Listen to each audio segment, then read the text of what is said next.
everyone and welcome back to Harmaya classes. In previous lecture we have discussed about collection of data as well as organization of data. Now we will proceed further with the methods of presenting the data, which is the third step in the statistical analysis. तो आज के lecture में हम किस तरह से हम collected और ऑर्गेनाइज्ड डेटा को प्रेजेंट करते हैं उसके बारे में पढ़ेंगे.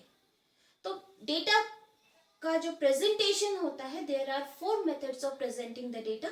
First is textual presentation, when we present the data in the form of a paragraph. Second is tabular presentation, that is when we present the data in the form of a table.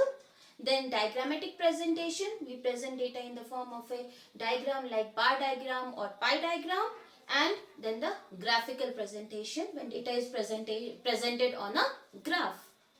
Now in present lecture we will focus on textual presentation as well as the tabular presentation. So what is textual? First is textual presentation. So what is textual presentation? When we present the data in the form of paragraph, that means एक paragraph में जब हम किसी data को present करते हैं, जब हम सेंटेंस फॉर्म में प्रेजेंट करते हैं, उसे हम टेक्सचुअल प्रेजेंटेशन कहते हैं. फॉर एग्जाम्पल, अगर हम कहते हैं एक कॉलेज है XYZ, there is a college XYZ college है जिसमें 3 स्ट्रीम्स चलती है, humanities, science and commerce.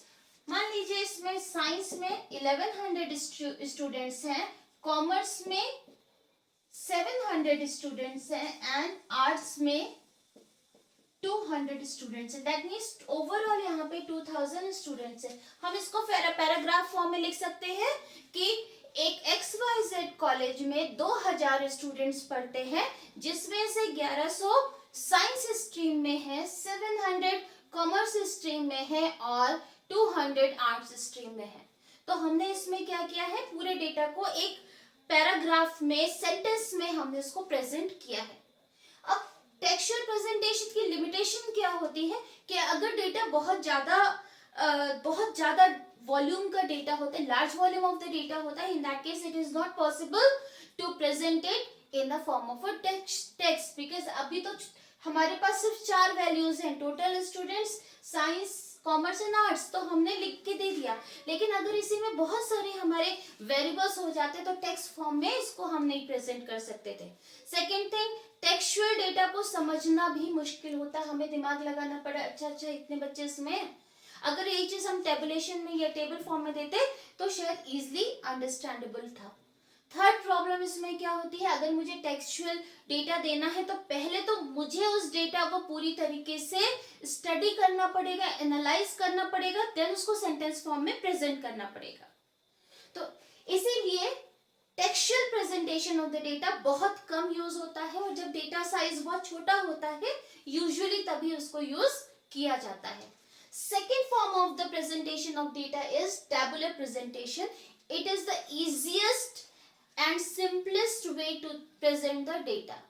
And what is tabular presentation? Tabulation is a systematic presentation of numerical data in rows and columns. जब हम किसी भी न्यूमेरिकल डेटा को columns में और रोज में डिवाइड करते हैं, उसे टेबुलेशन बोलते हैं या टेबुलर प्रेजेंटेशन कहते हैं. दैट मीन्स टेबल फॉर्म में प्रेजेंट करते हैं. कॉलम्स, ये जो हम वर्टिकल बना रहे हैं ये हमारा क्या है, कॉलम है. ये कॉलम 1 हो गया, ये कॉलम 2 हो गया और ये कॉलम 3 हो गया. इन द सेम वे इधर से हम लेते हैं रो 1, रो 2. इस तरीके से अगर किसी भी डेटा को हमने रोज और कॉलम के रूप में प्रेजेंट किया है, तब उसे हम टेबुलर प्रेजेंटेशन कहते हैं. ऑब्जेक्टिव्स ऑफ टेबुलेशन क्या होता है? सबसे पहले ऑब्जेक्टिव्स मींस उसका उद्देश्य क्या होता है, हम टेबल क्यों यूज करते हैं. तो पहला है टू सिंप्लीफाई कॉम्प्लेक्स डेटा. जब हम डेटा को कलेक्ट करते हैं एंड ऑर्गेनाइज करते हैं, still we have a very large volume of data. In that case it is not able to understand it. अगर मेरे पास नंबर्स का एक बहुत बड़ा ग्रुप होगा तो मैं उसको आसानी से समझ नहीं पाऊंगी. अगर हमने उसी नंबर के ग्रुप को एक टेबल फॉर्म में प्रेजेंट कर दिया, इन दैट केस वो बिल्कुल सिंपल लगेगा और हम उसे आसानी से समझ सकते हैं। यूजुअली जैसे हमारे क्लास में 40 स्टूडेंट्स होते हैं, हर बच्चा 5 सब्जेक्ट के मार्क्स 5 सब्जेक्ट्स अगर उसने अपीयर हुआ है तो इतना सारा हमारे पास हर बच्चे का 5 सब्जेक्ट का डेटा और 40 बच्चों का डेटा बहुत ज्यादा डेटा होता है। इन दैट केस हम क्या करते हैं, उसको सब्जेक्ट वाइज उसके मार्क्स को अलग अलग टेबल फॉर्म में शो करते हैं, जिसके फलस्वरूप हम उस जो कॉम्प्लेक्स डेटा होता है उसको इजीली अंडरस्टैंड कर सकते हैं, उसको समझ सकते हैं। Second is to economise spaces, that means जो हमारा बिखरा हुआ डिस्पर्स्ड डेटा होता है वो स्पेस बहुत लेता है। अलग अलग हेडिंग लिखते हैं, अगर हम टेक्सचुअल फॉर्म में भी लिखेंगे तो भी बहुत सारा स्पेस लगेगा। इन दैट केस जब हम डेटा को कंडेंस्ड फॉर्म में प्रेजेंट करते हैं, टेबल फॉर्म में प्रेजेंट करेंगे, तो data gets condensed in a very limited space. That is why जो एक्स्ट्रा स्पेसेस हम यूज कर रहे थे अब वो नहीं यूज होगी, तो छोटी सी जगह में कंडेंस्ड फॉर्म में हम डेटा को प्रेजेंट कर सकते हैं। टू फैसिलिटेट कंपैरिजन, अब क्या होता है, जब हम टेबल बनाते हैं तो टेबल के अलग अलग पार्ट्स होते हैं। अब अलग अलग पार्ट्स के टेबल में हम कंपैरिजन करना हमारे लिए आसान होता है, या उनमें रिलेशन सेटअप करना भी आसान होता है। मान लीजिए यहाँ पे हमने कॉलम्स मार्क्स के बनाए हैं, मान लीजिए एक स्टैट्स के मार्क्स हैं, सेकंड इंग्लिश के मार्क्स हैं, थर्ड आपके अकाउंट्स के मार्क्स हैं। अब हमें ये पता चल सकता है कि टोटल मार्क्स हमें पता चलेगा कि स्टैट्स में कितना एवरेज आ रहा है, या इंग्लिश में कितना आ रहा है, अकाउंट्स में कितना आ रहा है, तो हम कंपैरिजन कर सकते हैं। ओके, बच्चे इंग्लिश में ज्यादा अच्छा स्कोर कर रहे हैं in comparison to statistics and accountancy. तो ऐसे में टेबल जब हमने बना ली तो हमारे लिए कंपैरिजन इजी होगा। In the same way A student, B student, C student, हमने क्या किया, स्टूडेंट वाइज भी हमने बनाया हुआ है और यहाँ पे हम रैंक भी निकाल सकते हैं, तो स्टूडेंट्स के बीच में भी कंपैरिजन इजी हो जाता है। तो इस तरीके से जो टेबल है वो कंपैरिजन को थोड़ा इजी बना देती है। It gives identity to the data. अब हमारे पास बहुत सारा डेटा होता है, हम जब उसको टेबल फॉर्म में प्रेजेंट करते हैं, हम टेबल एक टाइटल देंगे, रोज की हेडिंग अलग देंगे, कॉलम्स की हेडिंग अलग देंगे, तो हर एक डेटा की अपनी एक पहचान हो जाएगी।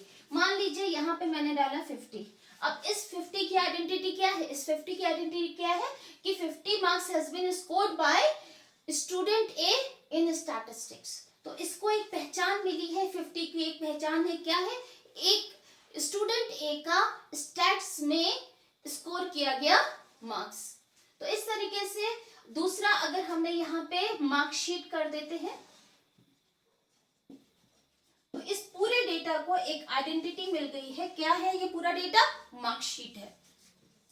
इन the same way table number भी डालते हैं, बहुत सारे टेबल नंबर्स होते हैं, तो टेबल नंबर 1 इस चीज से रिलेटेड है, टेबल नंबर 2 इस चीज से रिलेटेड है। तो इस तरीके से अगर हम टेबुलर प्रेजेंटेशन करते हैं तो डेटा को एक आइडेंटिटी मिल जाती है। टू फैसिलिटेट स्टैटिस्टिकल एनालिसिस, एक बार हम टेबुलर फॉर्म में डेटा को प्रेजेंट कर देते हैं, उसके बाद जो फर्दर स्टैटिस्टिकल एनालिसिस होता है, बहुत सारे जो हम मेथड्स यूज करते हैं, चाहे हम वो मेजर्स ऑफ सेंट्रल टेंडेंसी जैसे मीन, मीडियन, मोड यूज कर रहे हैं, या हम स्टैंडर्ड डेविएशन आदि यूज कर रहे हैं, तो इन दैट केस जब हमारे पास डेटा टेबुलर फॉर्म में होगा तभी हम आगे स्टैटिस्टिकल मेथड्स को यूज कर पाएंगे। इसके बाद है कि इससे हमारा डेटा का एक पैटर्न रिवील हो जाता है, मैंने 6 पॉइंट लिखा नहीं है, it reveals pattern. That means अगर हम टेबुलर फॉर्म में डेटा को प्रेजेंट करते हैं तो हमें एक ट्रेंड समझ में आ जाता है, जो चेंजेस हो रहे हैं उसका भी एक पैटर्न समझ में आता है। फॉर एग्जाम्पल अगर हम लेके चलते हैं, अगर हमने स्टूडेंट्स की ईयरली मार्कशीट बनाई, बच्चे ने पूरे साल बहुत सारे टेस्ट एंड एग्जामिनेशंस में अपीयर हुआ और फिर हमने पूरी ईयरली देखी। अब हम देखते हैं कि जो फर्स्ट यूनिट टेस्ट होगा या फर्स्ट टेस्ट होगा उसमें बच्चा बहुत अच्छा स्कोर कर रहा है, फिर बीच में आके उसकी परफॉर्मेंस कहीं ना कहीं कभी कभी डाउन हो जाती है और बाद में जब फाइनल एग्जामिनेशंस में परफॉर्मेंस फिर राइज हो जाती है। तो इससे एक पैटर्न समझ में आ जाता है जो सभी बच्चों पे शायद ना अप्लाई हो, कुछ पर ही अप्लाई हो, लेकिन एक पैटर्न समझ में आ जाएगा। अच्छा, स्टूडेंट्स स्टार्टिंग में आए, बहुत एंथुजियास्टिक थे, उन्होंने बहुत अच्छे से प्रिपरेशन किया और टेस्ट में अच्छा स्कोर किया ना। उसके बाद धीरे धीरे जैसे टाइम पास हो रहा था, बच्चों का थोड़ा इंटरेस्ट जो है उस समय और एक्स्ट्रा एक्टिविटीज में लग गया, एक्स्ट्रा करिकुलर में ज्यादा इंटरेस्टेड हो गए, गेम्स में, स्पोर्ट्स में, तो थोड़ा उनका स्टडीज में इंटरेस्ट डाउन हुआ, तो मार्क्स जो है थोड़े कम हुए। उसके बाद फाइनल एग्जामिनेशन आ गए, फिर से बच्चों ने अच्छे से पढ़ना शुरू किया, तो फिर से मार्क्स उनका जो है स्कोर राइज किया। तो इससे क्या पता चलता है, हमें एक पैटर्न पता चलता है कि किस प्रकार से मार्क्स में चेंजेस हो रहे हैं। इन द सेम वे, चाहे हम देश की जीडीपी हो, चाहे पॉपुलेशन हो, सभी के पैटर्न को हम इससे डिस्कस कर सकते हैं।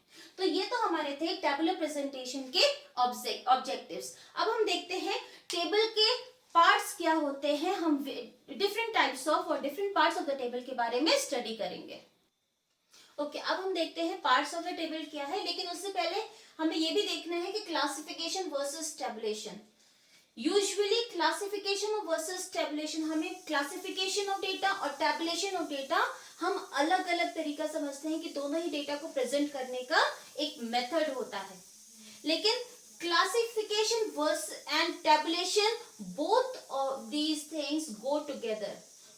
पहले हम क्या करते हैं, डेटा को क्लासिफाई करते हैं, तब हम डेटा को टेबल फॉर्म में प्रेजेंट करते हैं। तो that is why classification precedes the tabulation. That means data को हम पहले क्लासिफाई करेंगे। 4 तरीके होते हैं डेटा को क्लासिफाई करने के, जो हमने पिछले लेक्चर में पढ़े हुए हैं। पहला होता है ज्योग्राफिकल, जिसे हम भौगोलिक बोलेंगे। दूसरा है क्रोनोलॉजिकल, जो टाइम के अनुसार होता है। Then quantitative and qualitative. तो क्लासिफिकेशन मतलब डेटा में जो सिमिलरिटीज एंड डिसिमिलरिटीज होती है, उसके अकॉर्डिंग को डेटा को हम अरेंज करते हैं। जबकि टेबुलेशन होता है, जो डेटा हमारा क्लासिफाइड हो चुका है, उस डेटा को हम टेबुलर फॉर्म पे जब प्रेजेंट करते हैं रोज और कॉलम में, उसे हम बोलते हैं टेबुलेशन। तो हम डेटा को हमने 4 तरीके से क्लासिफाई किया है। पहला है ज्योग्राफिकल, उसके बाद सेकेंड है chronological. Geographical means according to the location, स्थान के अकॉर्डिंग, जिसको हम स्थानिक वर्गीकरण भी कहते हैं। क्रोनोलॉजिकल मीन्स कालानुक्रमिक, जो काल या समय के अनुसार जिसको हम क्लासिफाई करते हैं। तीसरा होता है क्वालिटेटिव, जहां पे हम डेटा को गुणों के आधार पर, किसी कैरेक्टरिस्टिक के आधार पर हम क्लासिफाई करते हैं। और चौथा होता है क्वांटिटेटिव। सबसे पहले हम क्या करते हैं, डेटा को क्लासिफाई करते हैं। ये 4 तरीके हमारे क्या हैं, क्लासिफिकेशन के। हमने सबसे पहले डेटा को क्लासिफाई किया इन 4 तरीके से। उसके बाद हमने ज्योग्राफिकल डेटा को एक अलग टेबल में प्रेजेंट करना है, क्रोनोलॉजिकल क्लासिफिकेशन को अलग प्रेजेंट करना है। तो क्लासिफाइड डेटा को हम जब रोज और कॉलम्स के उसमें के फॉर्म में हम प्रेजेंट करते हैं, तो हम कहते हैं classified data has been presented in the form of a table. इस तरीके से हम ये भी कह सकते हैं कि ये ज्योग्राफिकल टेबल है, ये टेबल ज्योग्राफिकल क्लासिफिकेशन के बेसिस पे है। तो सिर्फ इतना ही है, क्लासिफिकेशन और टेबुलेशन कोई बहुत अलग अलग प्रेजेंटेशन मेथड नहीं है, दोनों एक साथ किए जाते हैं। Classification is the first step after which tabulation is done. हम डेटा को इन 4 आधार पर क्लासिफाई करते हैं। We classify the data on the basis of location, on the basis of time, on the basis of quantity, and on the basis of quality. And after the data has been classified, we present in the form of a row and tables, which is known as the tabular presentation of the classified data. तो table क्या होता है? Table is the tabular presentation of the classified data in the form of rows and columns. So tabulation is the presentation of classified data in rows and columns. Okay, अब हम discuss करते हैं parts of the table. अब table के बहुत अलग अलग parts होते हैं। सबसे पहले होता है टेबल नंबर। जो भी टेबल आप बनाते हैं बहुत इंपॉर्टेंट होता है उससे एक नंबर देना। उसको टेबल नंबर या तो हम टेबल के टॉप में देते हैं या बॉटम लेफ्ट में देते हैं। टेबल नंबर से हमें पता चलता है कि ये टेबल किस चीज से रिलेटेड है, उसकी आइडेंटिटी क्या है। तो table number gives an identity to the table. Second is title. Title means शीर्षक। टाइटल बताता है कि what are the contents which have been presented in the table. क्या क्या वो कंटेंट्स हैं, क्या चीजें हैं जिसे टेबल के अंदर प्रेजेंट किया गया है। सपोज कीजिए अगर हम एक टाइटल देखते हैं, historical data of the GDP of India, तो टाइटल से क्या क्लियर हो रहा है? टाइटल से क्लियर हो रहा है कि ये जो टेबल है वो जीडीपी ऑफ इंडिया का है। और दूसरा हिस्टोरिकल डेटा, इसका मतलब ये काफी पुराने समय से, मान लीजिए अगर हमें 1961 से 2019 या 20 तक का डेटा दिया तो हिस्टोरिकल डेटा हमें समझ में आ जाएगा कि इसमें काफी पुराने समय से हमारी जीडीपी के डेटा को दिया गया है। टाइटल में एक चीज हमें ध्यान रखनी है, should be short and self explanatory. यानी कि टाइटल हमारे पास, ये सबसे पहली चीज, प्रिसाइज भी होना चाहिए, यानी कि एग्जैक्ट होना चाहिए। जो चीजें बता रहा है, जो चीजें टेबल में दी है उसके बारे में एग्जैक्ट इंफॉर्मेशन दे। सेकंड है ये सेल्फ एक्सप्लेनेटरी होना चाहिए। सेल्फ एक्सप्लेनेटरी मीन्स टेबल में जो भी चीज दी है उसके बारे में पूरी इंफॉर्मेशन आपको टाइटल से मिल जानी चाहिए। जैसे historical data of GDP of India, अगर हमने एक टाइटल दिया है historical data of GDP, bracket में अगर हमने लिख दिया इंडिया, इससे हमें क्लियरली पता चल रहा है कि ये किस चीज से रिलेटेड डेटा है। ये डेटा हमारा जीडीपी से रिलेटेड है और काफी लंबे समय का है। तो टाइटल छोटा होना चाहिए, लेकिन कभी कभी ऐसा होता है छोटा टाइटल अपनी बात को पूरी तरीके से प्रेजेंट नहीं कर सकता है। टेबल के बारे में कोई इंफॉर्मेशन देनी है, उसके लिए हमें शायद लंबे सेंटेंस की जरूरत पड़े, तो इन दैट केस टाइटल थोड़ा लॉन्ग कर सकते हैं। बट कोशिश करनी चाहिए इफ पॉसिबल तो डेटा को, जो टाइटल को हमें छोटा ही रखना है। थर्ड इज कैप्शन और column heading. Column heading means अगर हम कोई टेबल बनाते हैं तो फिर कॉलम की जो हेडिंग होगी, मान लीजिए यहाँ पे हमने स्टूडेंट्स लिखा, तो ये इसके बाद ये तो हमारी रो की हेडिंग हो गई, student A, student B, student C, student D. इसके बाद अगर हमें यहाँ पे 2018, यहाँ पे हमने 2019, तो अब कॉलम हेडिंग क्या है 2018। ये क्या बता रहा है कि इस कॉलम में जो भी चीज है वो 2018 से रिलेटेड है। 2019 क्या बता रहा है, इसके अंदर जो भी चीजें हैं वो 2019 से रिलेटेड है। अब मान लीजिए हमने यहाँ पे हाइट दिया और यहाँ पे सेकंड कॉलम हमने बना दिया वेट का।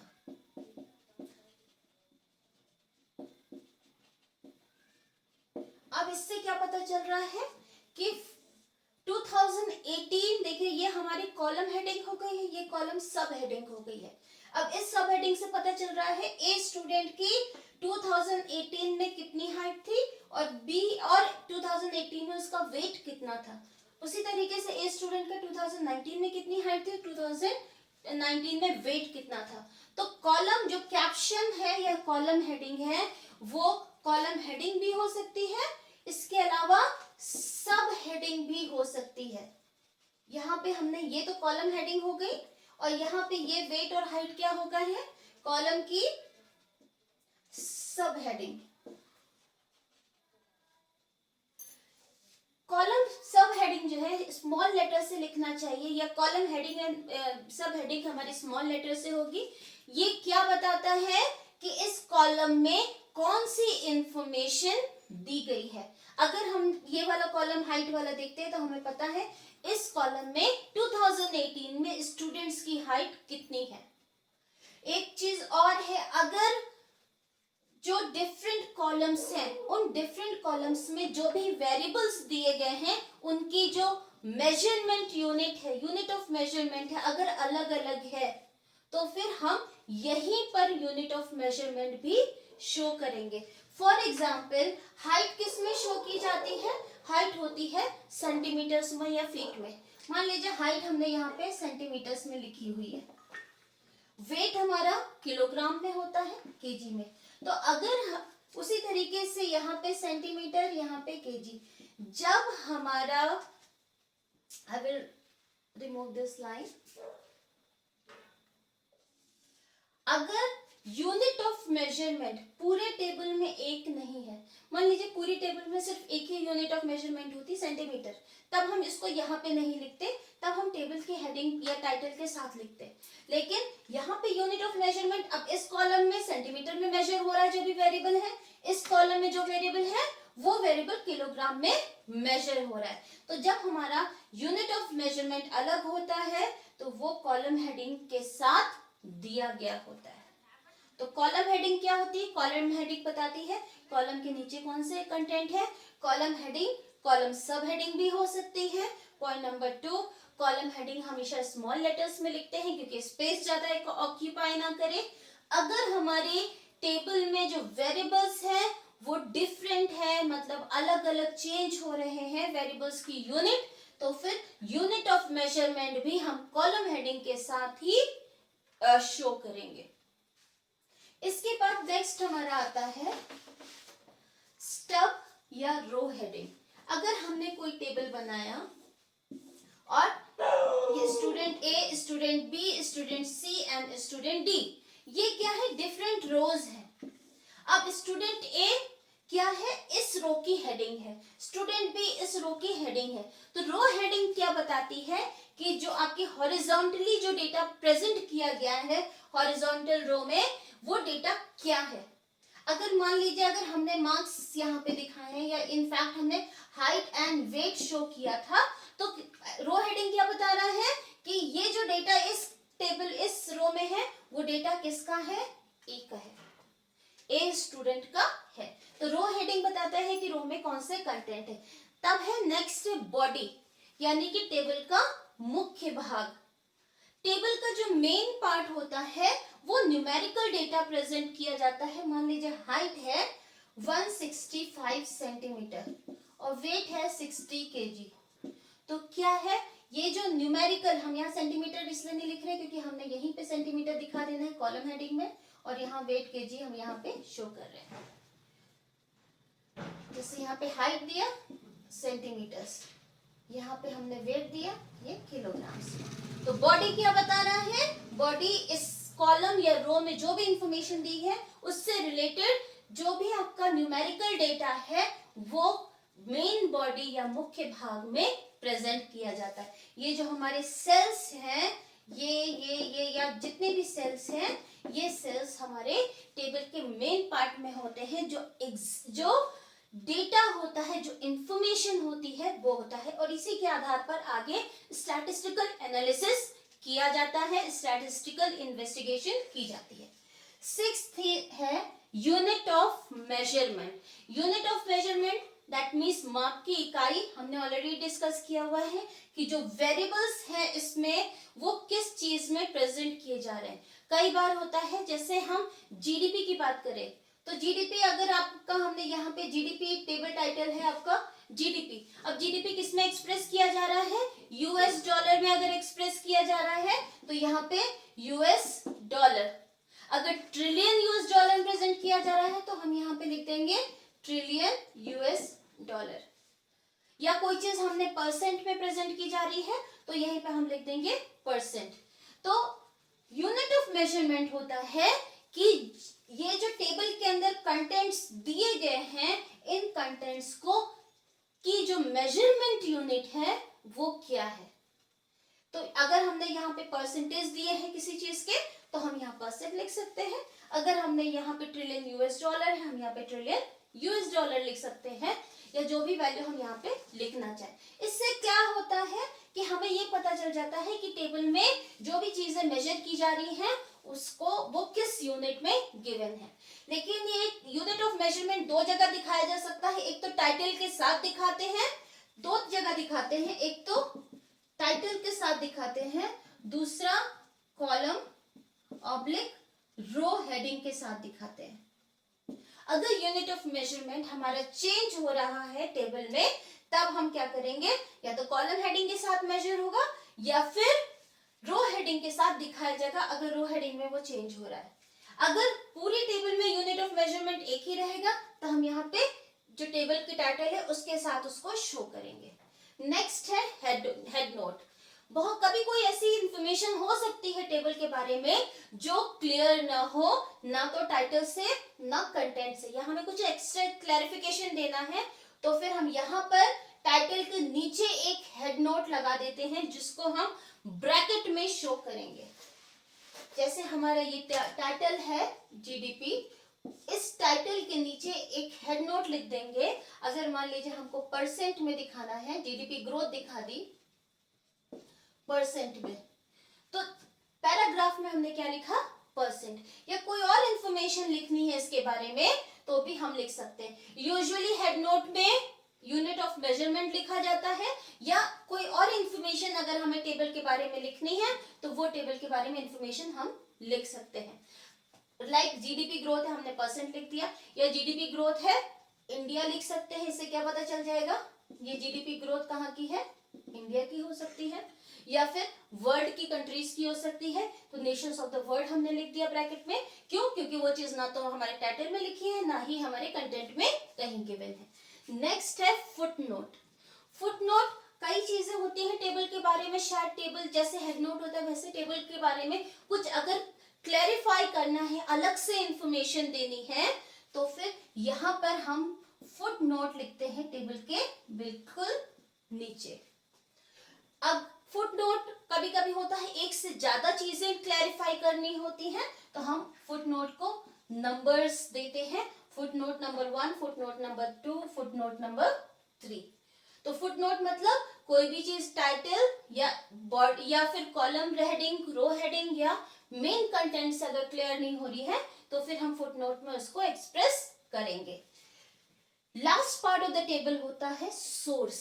सोर्स ज्यादातर सेकेंडरी डेटा में लिया जाता है, दैट मीन्स कभी कभी हम डेटा को कहीं और से लेते हैं। मान लीजिए कोई डेटा हमने रिजर्व बैंक ऑफ इंडिया के पब्लिकेशन से लिया है, तो हम क्या लिखेंगे, टेबल के नीचे लिखेंगे source.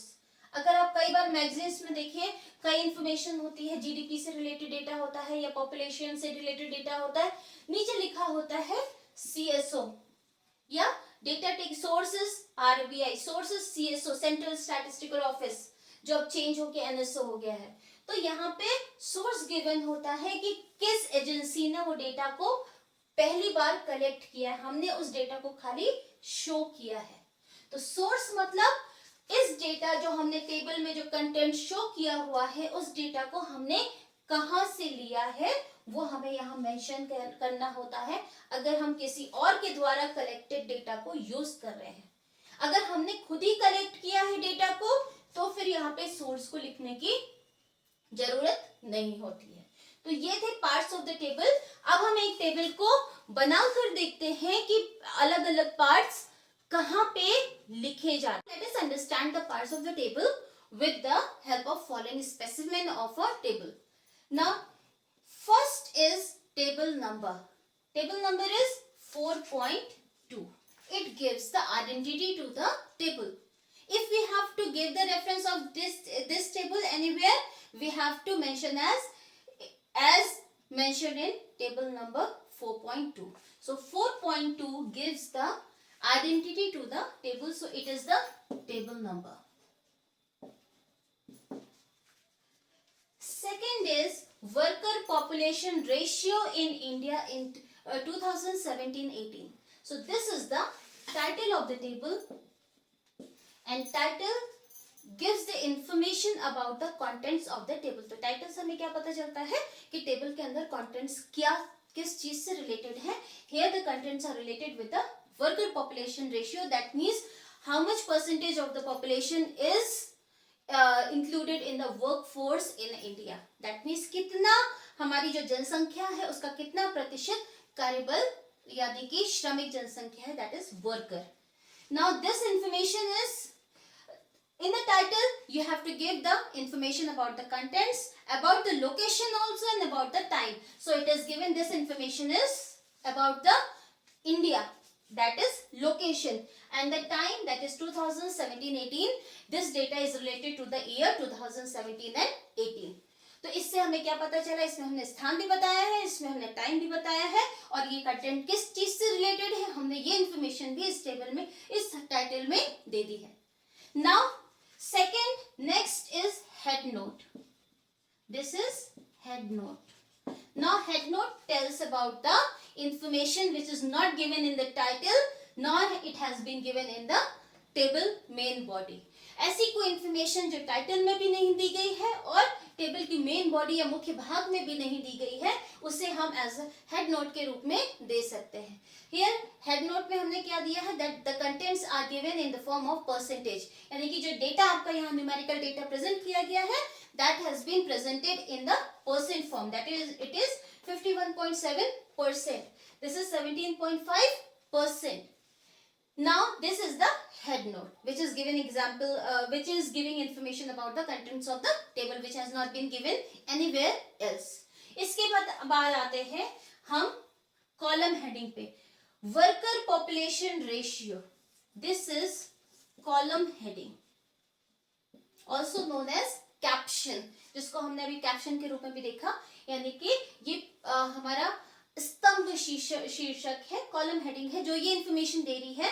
What are the contents which are given in the under this heading.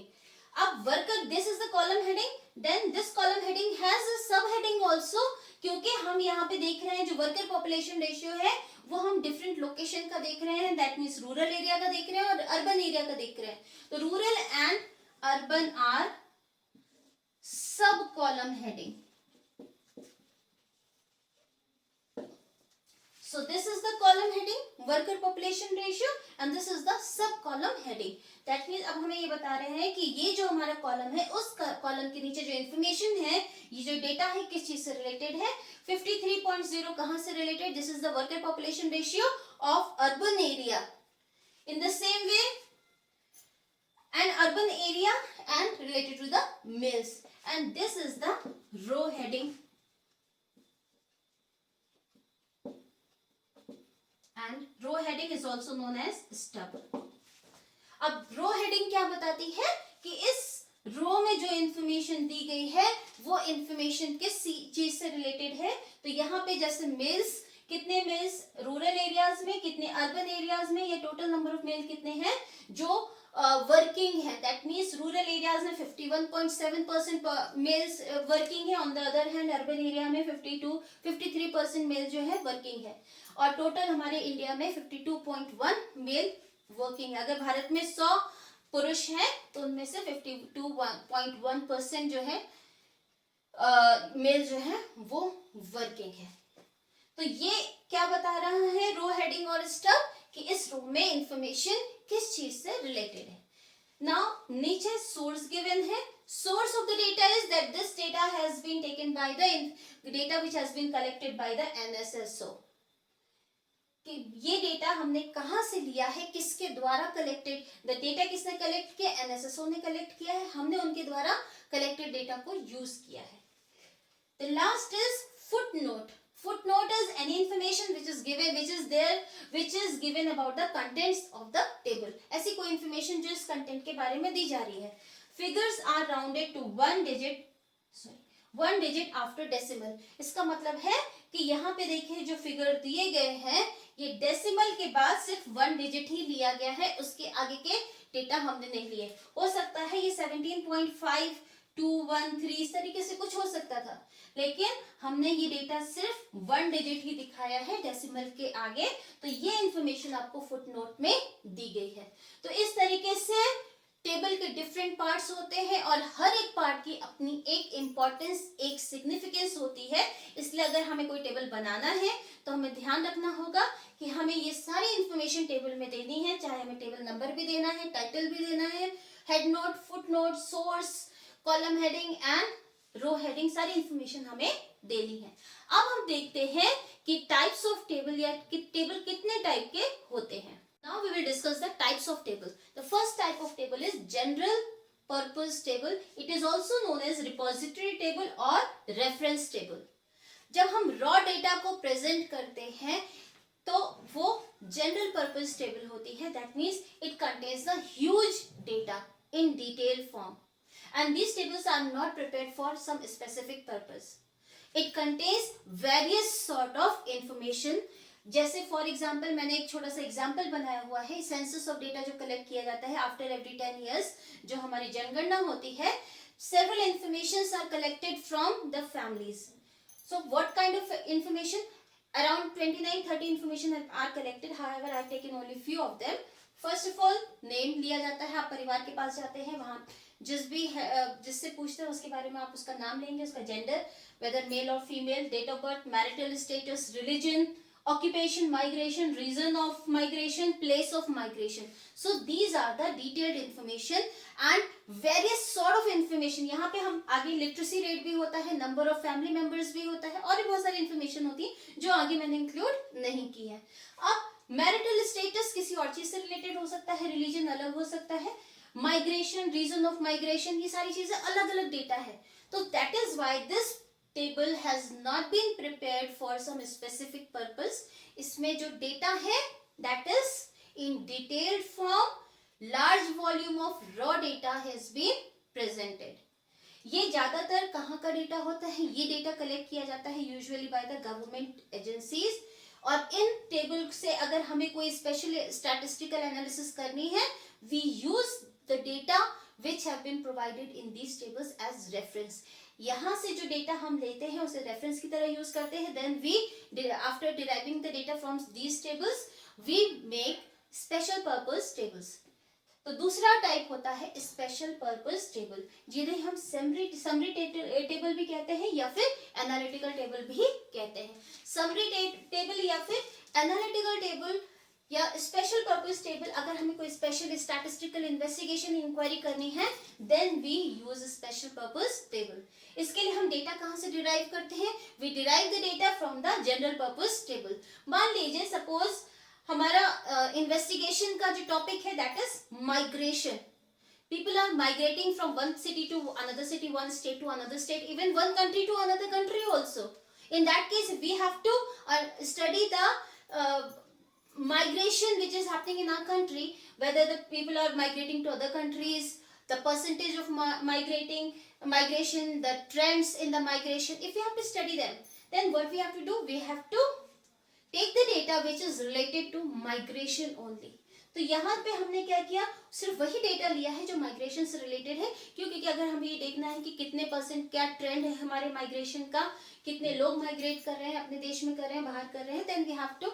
इससे क्या होगा? ये हमने एक समरी टेबल बना ली है. अब इसमें हमने सारी इंफॉर्मेशन नहीं ली है जनरल पर्पस टेबल की, हमने सिर्फ वही स्पेसिफिक इंफॉर्मेशन ली है माइग्रेशन से रिलेटेड जो हमारे इन्वेस्टिगेशन के लिए जरूरी है. तो स्पेसिफिक पर्पस टेबल को इसीलिए हम एनालिटिकल टेबल कहते हैं, क्योंकि इसी बेसिस पर हम आगे स्टैटिस्टिकल एनालिसिस करते हैं.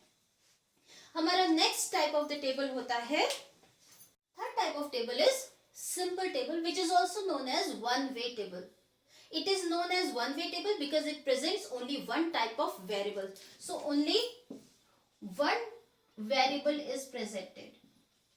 That is why it is known as one-way table or simple table.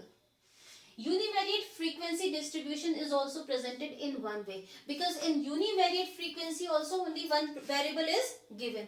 That is why it is also presented in one-way table. Now here it is a specimen of one-way table.